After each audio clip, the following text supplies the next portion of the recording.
kita sudah di materi minggu ke-6.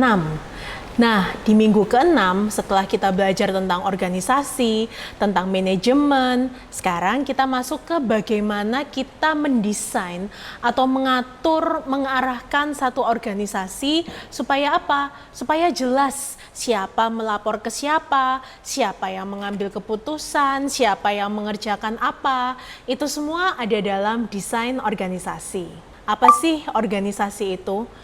Definisi paling gampang dari organisasi adalah dua orang atau lebih yang bekerja sama untuk mencapai tujuan bersama.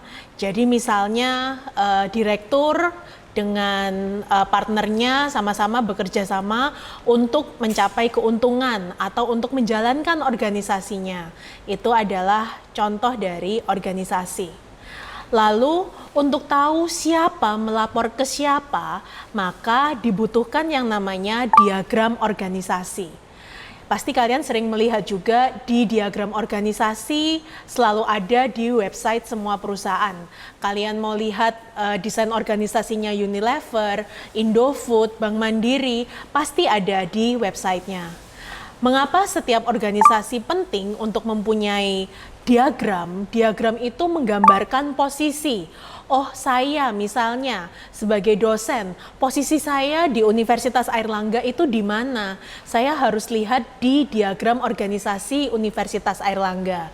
Saya berhubungan dengan siapa? Siapa atasan saya? Siapa bawahan saya? Atasan saya melapor ke siapa? Itulah gunanya menggambarkan diagram organisasi. Dan yang paling penting, komponen dari diagram organisasi adalah rantai komando atau chain of command. Jadi kita tahu perintah itu mengalir dari mana?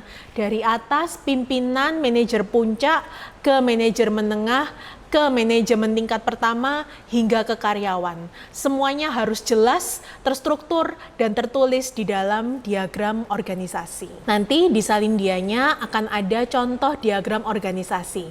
Kalian bisa melihat dari direktur utama, ke dewan direksi, kemudian ke manajer pemasaran, keuangan, sumber daya manusia, hingga karyawan di bawahnya.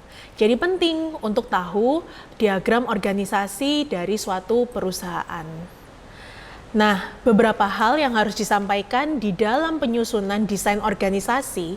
Yang pertama adalah spesialisasi.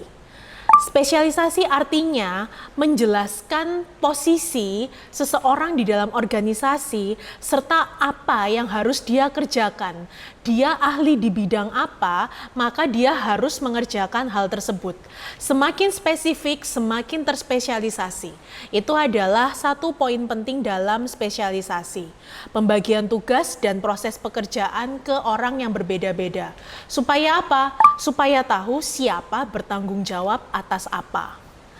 Lalu berikutnya adalah departementalisasi.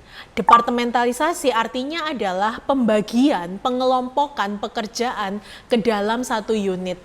Atas dasar apa pengelompokannya? Bisa atas 3 hal. Yang pertama adalah berdasarkan kegiatan. Jadi orang yang sama-sama kegiatannya memasarkan, ya di Departemen Pemasaran. Yang bagiannya mengurus laporan keuangan, ya di Departemen Keuangan. Atau juga bisa dikelompokkan berdasarkan lokasi. Banyak perusahaan di Indonesia mengelompokkan seperti ini. Ada departemen untuk pemasaran spesifik Pulau Jawa, ada pemasaran spesifik Pulau Sumatera, dibagi berdasarkan lokasinya masing-masing atau berdasarkan geografi. Dan pembagian yang terakhir adalah berdasarkan produk. Produk di sini artinya adalah berdasarkan produk yang dibuat oleh perusahaan. Contohnya apa? Indofood melakukan departementalisasi atas produknya. Ada divisi mie instan, ada divisi bumbu, kecap, Fitsin dan lain-lain. Itu adalah contoh pembagian dan penyusunan dari suatu desain organisasi.